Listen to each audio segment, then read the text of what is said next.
انا اسمي محمد علي موسى، الشهير بقطه، صاحب مطعم قطه في شارع باب الوزير في منطقه الدرب الاحمر.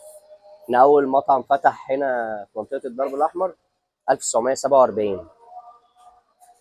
المطعم بتاع جدي والدي، وبعد كده جدي ووالدي. ده مطعمي الاساسي. المطعم اللي انا بحكي لك عنه دوت عند مسجد ابو حريبه، مرسوم على 50 جنيه.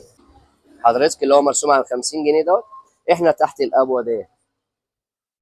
ده قدام كده شويه، ده مطعمنا الاساسي اللي هو 1947. هو قدام شويه، تمام، دوت 1947.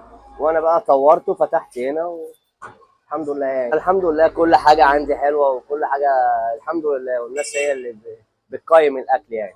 محافظ القاهره جالي هنا مرتين.